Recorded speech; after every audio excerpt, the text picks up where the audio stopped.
He helped a single mom up the stairs. She repaid him in a way he never expected. Late afternoon sunlight poured through the wide glass roof of Maplewood Station, turning floating dust into golden sparks as commuters hurried toward the exit. The elevator stood taped off with a crooked sign that read, "Out of order." At the base of the long staircase, a woman in her mid-30s sat in a wheelchair, her right leg wrapped neatly in a soft blue cast beneath her skirt. Her name was Claire Benson, 35, and beside her stood her son Ethan, a small boy with a backpack nearly swallowing his shoulders. Claire's calm expression was the kind that came from practice, one learned after realizing panic never helps. Still, her eyes kept drifting up the staircase like it was a mountain she had no choice but to climb. "Mom," Ethan whispered. "We can just wait till someone fixes it." A small crowd began to gather, the kind that wants to help but hesitates, unsure what's right. The air smelled faintly of coffee and iron. Then, from the middle of the group, a man stepped forward. "Keep that chair steady," he said gently, palms raised in calm assurance. "Let's give her space so no one slips." He was Daniel Reed, late 30s, wearing work boots and a delivery jacket. A faint day's stubble softened the firmness of his jaw. He crouched down so his eyes met Claire's level, careful not to tower over her. "My name's Daniel," he said, voice steady and kind. "If it's all right with you, I can carry the chair while you take the handrail. Your boy and I will spot you the whole way." "We'll take it slow, your call." Claire studied his face. There was no trace of showmanship or pity, just quiet focus. "Thank you," she said softly. "I'm Claire. This is Ethan. I had knee surgery 2 weeks ago. These stairs and I aren't on speaking terms right now." Daniel smiled faintly. "Then let's introduce you again, one step at a time." He turned toward the onlookers. "Could I borrow 2 pairs of hands?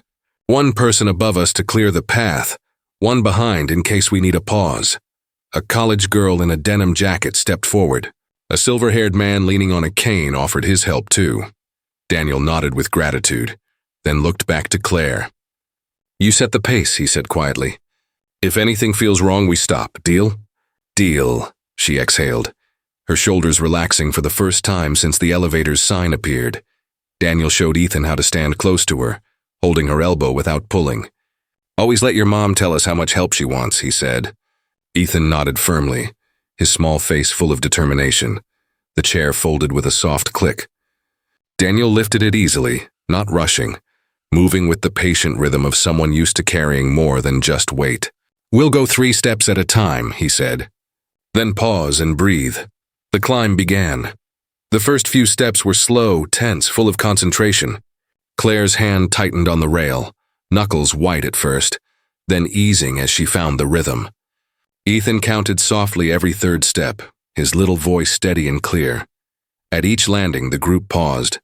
Claire caught her breath and smiled faintly at her son's serious expression. "You'd make a good captain," she teased. He grinned. "Only if you're the boss." "Deal," she said again. Daniel's arms didn't shake. He carried the chair like it was part of him, each movement careful but confident. When a man in a rush brushed past too close, Daniel's voice stayed calm but firm. "Easy, please. We've got balance here." The commuter mumbled an apology and slipped away. By the time they reached the top, the station had gone quieter, as if holding its breath. Claire's face glistened, not from pain but from the relief of making it. "Teamwork," Daniel said, lowering the chair carefully onto the floor. Claire blinked back sudden emotion. "You've done more than you know," she whispered. He smiled. "I'll take your word for it." Outside, the world hummed with the sounds of evening. Coffee machines, car horns, a faint breeze cutting through the station doors. Claire didn't know it yet, but this brief encounter on the stairs would lead her somewhere she never imagined. As Daniel helped her to the curb, Claire couldn't shake a strange feeling, that the man who'd carried her wheelchair up those steps had just stepped into her life for a reason. Outside Maplewood Station, the city buzzed with the low hum of rush hour. Cars rolled past with horns that seemed too impatient for the slow grace of what had just happened on those stairs. The air was cool, crisp, carrying the faint aroma of roasted beans from the cafe across the street. Daniel adjusted the folded wheelchair in his hands. "May I carry it to the curb for you?" Claire nodded, blinking fast as emotion crept into her voice. Thank you, really. You didn't have to do all that. I wanted to, he said simply. And besides, it's not every day I get promoted to stair Sherpa. Her laugh came quick, surprising even her. Ethan tugged gently at her sleeve. Mom, that means he helps people climb mountains. Daniel grinned. Close enough? He locked the wheelchair brakes at the curb and crouched beside Ethan. You did great, kiddo. You listened to your mom, stayed calm, and respected her lead. That's real bravery, Ethan's chest puffed proudly. Thanks. As they waited for their ride, Claire turned toward Daniel. Do you do this often?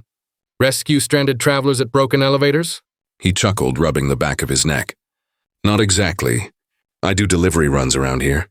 The station's on my route, so I've carried a lot of boxes up a lot of weird staircases. He paused, smiling softly. My daughter, Hannah, she's 9, says I'm an expert at moving heavy things that don't want to be moved.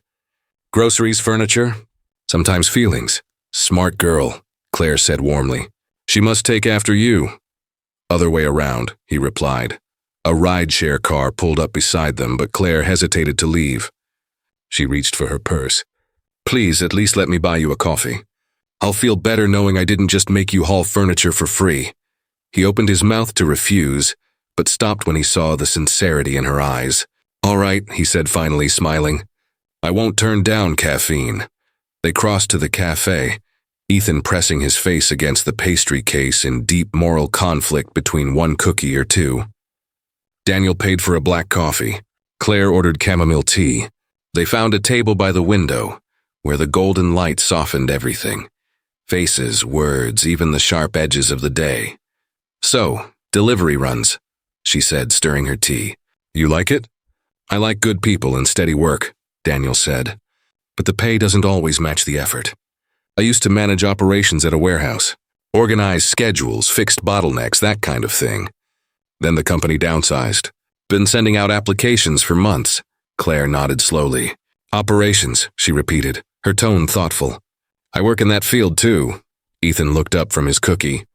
Mom's really good at it. She likes fixing things that get stuck. Claire laughed softly, embarrassed. He gives me too much credit. Or maybe not enough, Daniel said. Her smile lingered, and for a quiet moment, the noise of the cafe faded behind the hum of something new. Familiarity between strangers who had met by chance but fit like old puzzle pieces. She reached into her bag, pulled out a napkin and pen and pushed them toward him. Tell me, she said playfully, your favorite way to move something fragile up a narrow staircase. He looked amused but took the pen anyway. With patience, he said, sketching tiny arrows and stick figures on the napkin. And a plan. Always a plan, she echoed. She watched his steady hand draw, his lines deliberate, like he was mapping something that mattered. When he finished, she examined it, impressed. May I keep this? If you like maps of tiny people, he joked. I like seeing how people think, she said, folding the napkin neatly and tucking it into her purse as if it were important. And this? It's helpful. Her phone buzzed. Their driver was waiting. She stood, easing her cast gently into the chair. Thank you again. Not just for the help, but for the way you helped. He tilted his head. The way? You asked first, she said simply. That matters? Daniel held the car door steady as she transferred herself into the seat. The sunset light hit her face, warm and golden. Good luck with those job applications, she said. Someone out there's going to be lucky to have you. He smiled faintly. You never know. As the car merged into traffic, Claire glanced out the window. The man who had carried her chair was already gone, swallowed by the moving crowd. But something told her this wouldn't be their last meeting. That night, as Daniel put his daughter to bed, his phone buzzed with an email from a company he didn't remember applying to, Benson Freight and Logistics, asking if he could come in tomorrow morning for an interview. Daniel sat on the edge of his couch late that night, staring at the email glowing on his phone screen. Subject, interview invitation, Benson Freight and Logistics. Message, we'd like to discuss your application for an operations lead position. Please bring any examples of process work or creative problem solving you're proud of. 10 a.m. tomorrow, he frowned. He'd applied to so many companies recently. Benson, Fairfield, Northline, names that blurred together. But this one didn't ring a bell. Maybe he'd clicked a posting without remembering? He reread the message twice. The name Benson tugged faintly at something in his mind. But exhaustion pulled him toward bed before the thought landed. Morning came with its usual rush. Breakfast crumbs, Hannah's mismatched socks, the hum of a cartoon playing too loud. "You've got an interview today," she said proudly, holding his tie hostage until he let her pick which one. The blue one, she decided. "It makes you look like someone who says, 'We got this,' instead of 'I'll try.'"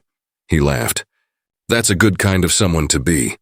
By 9:45, Daniel stood in the lobby of a downtown building made of glass and brushed steel. The letters on the wall gleamed silver. Benson Freight and Logistics. Something about that last name flickered in his chest. Benson. Could it be? The receptionist, a young woman with auburn hair and a tablet in her hands, looked up. "Good morning. You must be Mr. Reed. Third floor conference room B, they're expecting you." "Expecting me?" He repeated under his breath as he stepped into the elevator. His reflection stared back from the chrome walls. Tie straight. Sleeves rolled just enough to show he meant business but not arrogance. The doors opened to sunlight and glass, floor-to-ceiling windows overlooking the city. Photos lined one wall. Delivery trucks, maps marked with colorful lines tracing routes across highways and towns. At the end of the hallway, a small voice called out, "Mom, he's here." Daniel froze. A boy in a crisp school uniform stood by the conference room door, grinning like he'd just seen a superhero step out of a comic book. "It's the stair guy," Ethan said, eyes wide with delight. "The one who helped us at the station." Daniel blinked, speechless. "Ethan?" Before he could say more, another voice floated from inside the room. Steady, warm, unmistakable. "Invite him in, sweetheart." He stepped into the room, and there she was. Claire Benson, the woman from Maplewood Station. No wheelchair this time. No cast visible beneath her slate-gray dress. Just quiet confidence and a small, knowing smile. "Good morning, Mr. Reed," she said, extending her hand. "Welcome to Benson Freight and Logistics." Daniel took her hand, still processing the collision of coincidence and timing. "You're the CEO?" "Guilty," she said lightly. "And you're the man who turned a broken elevator into a teamwork exercise. I thought we should talk about that." His gaze fell to the center of the conference table. There, protected in a clear sleeve, was the napkin. His little diagram from the cafe, complete with stick figures and arrows. Claire followed his eyes and smiled. "Ethan insisted we keep your masterpiece safe. He told the office it was evidence of great thinking." Ethan, perched proudly near a tray of cookies, nodded solemnly. "We laminated it." Daniel couldn't help laughing. "That's definitely a first." The room felt oddly natural. Professional yet human, like everything about Claire herself. Behind her, large boards covered with route maps and color-coded notes covered the wall. It was the organized chaos of someone who loved what she built. Claire gestured toward the maps. "Benson Freight started in my garage with a single delivery van and a stack of sticky notes. We've grown, but I've tried to keep the same spirit. Patience, teamwork, and plans that make people feel seen." Her tone softened. "Yesterday, you didn't just carry a chair. You listened first. You built a plan around someone else's pace. That's exactly how this company moves." Daniel exhaled, finally understanding. "So, yesterday was my interview." Claire's eyes glimmered with quiet amusement. "You could say it was our first test." He smiled, half in disbelief. "I hope I passed." "Let's find out," she said. As Claire turned toward the team waiting to begin his formal interview, Daniel couldn't shake one thought. What other surprises could a single act of kindness have just set in motion? The conference room had the kind of quiet that comes before something meaningful. Morning sunlight poured through tall windows, glinting off the city skyline. Daniel sat at the long oak table, surrounded by faces both curious and kind, people who looked like they believed in what they built. Claire stood near a magnetic board covered in route maps and strings of color-coded notes. "This is our world," she said with a hint of pride. "Every string represents a driver, every pin a delivery hub. We move fast, but we never rush. That's a balance we fight to keep." Daniel studied the board, seeing not just data but the heartbeat of a company. "Looks like a web," he said softly. And every strand depends on the others. Claire's eyes met his. Exactly. 2 team members entered. The first, Priya Collins, a logistics analyst with a tablet tucked under her arm, and Tom Green, a broad-shouldered coordinator, whose calm presence filled the space. They both smiled as Claire gestured toward Daniel. "This is the man who thinks in arrows and stick figures," she said. "I thought he might enjoy solving one of our real-world puzzles." Tom slid a few pages toward Daniel. "Here's a live scenario. A street festival just closed 3 of our regular routes. A hospital needs an urgent supply run across town. One of our drivers is sick, and a frozen food pickup requires a generator outlet only a few locations have. You're in charge. What's your move?" Daniel leaned forward, the old spark of focus flickering back to life. He picked up a dry erase marker and stood. "Okay," he said, studying the map. "First, the hospital run comes first, non-negotiable. We move that to Route 12. Monica's usually 5 minutes early. She's our best bet." He drew a few quick lines, reorganizing priorities. "The freezer pickup. We'll need to verify which vendor has the right outlet. Priya, can you check Greenway Market's power spec? If not, we shift to Midtown Foods. Add a thank you card to the load for flexibility." He paused, then circled a street corner on the map. "As for the festival, call their coordinator. Tell them we'll keep trucks off the main drag. But ask for a volunteer to open a temporary loading zone on Willow Street at 340. People love feeling part of the solution." Tom exchanged an impressed glance with Claire. "He just built a plan and a relationship in one go," he murmured. Claire smiled quietly. "That's what we call leadership." She looked back at Daniel. "How would you communicate all this to your drivers?" He didn't hesitate. Simply, no long paragraphs. One short message at the start of shift explaining the big picture, so everyone understands the why. Then individual updates an hour before each critical stop. And if a driver pushes back, we listen. They know those roads better than anyone. Priya tapped her pen against her notebook, grinning. "Operational excellence powered by empathy." Daniel laughed lightly, the sound carrying through the glass walls. "I like that motto." Claire nodded, watching him with a quiet admiration that wasn't just professional. The way he spoke, measured, patient, respectful, reminded her of how he'd handled those stairs. She saw in him what she'd always believed leadership should look like, kind before clever. "Why this kind of work?" she asked suddenly, folding her arms. "You've got the talent to do a lot of things." Daniel looked out the window for a beat before answering. "Because I like when things and people arrive where they're supposed to be," he said. "On time, intact, and respected along the way." The room went silent, not the awkward kind, but the kind that happens when something true fills the air. Claire picked up a folder from the table. Inside was a clean offer letter, printed on thick paper. "Then I think you've already found where you're supposed to be," she said. "This is an official offer for operations lead." He blinked, stunned. "Already?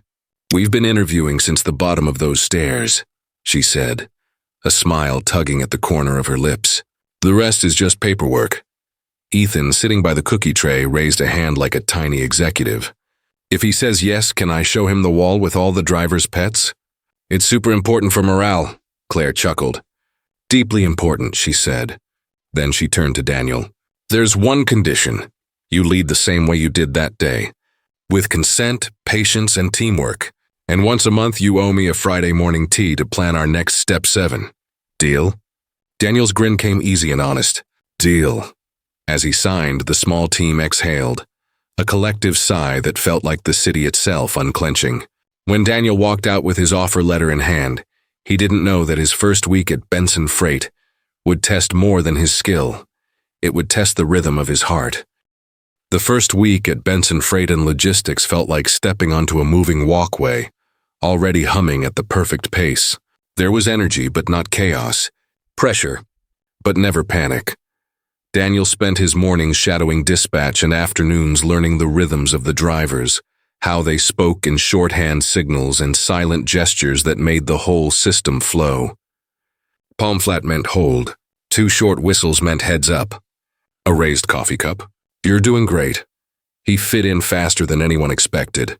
Maybe because he didn't try to lead like a boss. He led like a teammate. Every afternoon at 3:15, he clocked out to pick up Hannah from school. No one raised an eyebrow. In fact, someone had taped a paper sign near the exit door. Family time counts as operations. He smiled every time he passed it. Claire drifted in and out of the floor's daily rhythm like sunlight through blinds, present but never intrusive.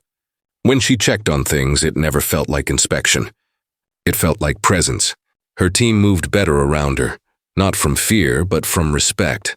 Sometimes Ethan stopped by after school, spreading his homework across her desk while asking drivers about their favorite road snacks. "Apples," Monica from Route 12 said one afternoon. "They teach patience. You have to wait for the right bite." Everyone laughed. And even Daniel found himself quoting her later during a team huddle. Good work takes apple timing. By Thursday, though, the calm gave way to a perfect storm of logistics. A bakery's oven had broken down, pushing deliveries late. A bookstore downtown added a surprise book signing event that doubled their shipment. A nursing home requested urgent medical supplies. The wall of routes began to look like a spiderweb of colored strings. Daniel stood in front of it, marker in hand, taking one long breath. "All right," he said to the team. "We're taking this one landing at a time." Tom grinned. There it is again. They got to work. Daniel reassigned the hospital run to Monica. She was early, steady, dependable. He called the bookstore manager personally. "Could we shift the signing table closer to your rear entrance? Saves us 15 minutes. "Sure," the man said, cheerful. "We'll even draw a smiley face on the box for your driver." Laughter rippled through the dispatch room. Within 2 hours, every problem had found a rhythm again. When the last delivery rolled out, Daniel sent a quick message to one of the drivers. "Thanks for being our first step." The reply came with a photo, a smiling nurse beside a box of supplies. The team printed it and pinned it to the office's pet wall, where, yes, the drivers also posted their cats and dogs. Toward evening, as the final trucks backed into the lot, Claire appeared beside him holding 2 mugs. "Coffee for him. Tea for her. You make chaos look almost peaceful," she said, handing him the mug. "Only when I have good people to help me climb the stairs," he replied. Her smile softened. "You remembered that line. How could I forget?" The floor glowed with the low hum of end-of-day chatter. Across the dock, Hannah and Ethan appeared, giggling as they carried a paper crown and a cupcake with an unlit candle. "No fire in the building," Ethan said proudly, following the rules. "But we can still sing." Daniel crouched beside them. "What are we celebrating?" Hannah straightened her paper crown. "Your first week? And your badge doesn't fall off anymore." Claire's eyes shimmered in the dim light. "Then that's worth a song." Together, the 4 of them hummed something that wasn't quite Happy Birthday, and not quite a hymn, just a rising, falling tune that sounded like belonging. It was imperfect, unrehearsed, and absolutely right. Later, when the lights dimmed and the office emptied, Daniel lingered by the big window overlooking the city. Claire joined him, setting her mug on the sill beside his. "Funny thing," she said softly. "When I started this company, I thought success was about moving faster than everyone else. But sometimes it's the opposite. Slowing down so people can catch up?" he asked. She shook her head gently. "Slowing down so we don't leave the good things behind." Daniel looked at her, seeing the woman who'd faced a staircase with quiet bravery and led him toward something he hadn't known he was missing, a place where work and kindness lived in the same room. Neither of them knew it yet, but the next month would bring a test that would push both their patience and hearts to the limit, starting with one broken elevator and a sign that read, "Out of order." A month later, the elevator at Maplewood Station broke again. Daniel was walking home with Hannah, a grocery bag in one hand and a bunch of oranges in the other, when he noticed the familiar "Out of order" sign taped neatly to the buttons. But something new caught his eye. At the far end of the hall, a bright yellow temporary ramp stood in place, perfectly angled and secured with careful precision. A volunteer in a safety vest waved at passers-by. "Mind the ramp," she called cheerfully. "Big thanks to Benson Freight for helping us plan the setup." Daniel stopped, blinking. "Looks like someone learned from last time," he murmured. Hannah tugged on his sleeve. "Dad, that's your plan. You built a stair plan so good they made a ramp." He smiled at the truth of it. "We did, kiddo. We all did." As they climbed the gentle incline, 2 familiar figures waited at the top, Claire and Ethan. Claire wore sneakers with her business dress, the kind of practical rebellion Daniel had come to admire. Ethan held 2 to-go cups with straws and a proud grin. "Citrus smoothie for the road," he said, handing one to Hannah. "An iced tea for the grown-ups." Claire smiled, her eyes shining with something more than simple friendship. "And a question," she said. Daniel raised a brow. "That sounds serious." "Not really. Ethan's idea, actually." Ethan spoke up, shifting his feet. "Mom says good companies teach people how to help right. Could we make a little card for the station? Like how to help someone on the stairs without messing up?" Daniel laughed softly. "A How to Help 101? Exactly. With drawings. Maybe tiny stick people like your napkin." He pretended to think deeply. Let me check my schedule." "Yes." And so, the card happened. A week later, small illustrated flyers appeared on community boards and cafe windows near the station. They were simple. 5 steps drawn in bright colors. Ask first. A line at the handrail. Count together. Take breaks. Celebrate at the landing. The final line read, "Respect moves everything along. No logo, no names. Just the message." Back at Benson Freight, things had settled into a rhythm that felt like family. The office pet wall now had an extra section, a small collage of ramps and handrails around the city. Each photo a quiet testament to teamwork that had started with one act of kindness. On a quiet Friday morning, Claire joined Daniel by the big window overlooking the slow pulse of downtown. The air smelled faintly of rain and coffee. Steam curled from her mug as she leaned on the sill beside him. "Do you ever think about how strange it is," she said softly, "that the hardest parts of a day are usually the smallest things? A step, a conversation, a change in the route." Daniel looked down at the crosswalk below, where a man paused to let a woman with a stroller go first, waving with an easy smile. "Small things are where the big things live," he said. Claire turned, studying him with that same quiet admiration she'd worn on the day of his interview. "I never really thanked you," she said. "Not for carrying me that day, for letting me lead my own pace." "You didn't owe me thanks," he said.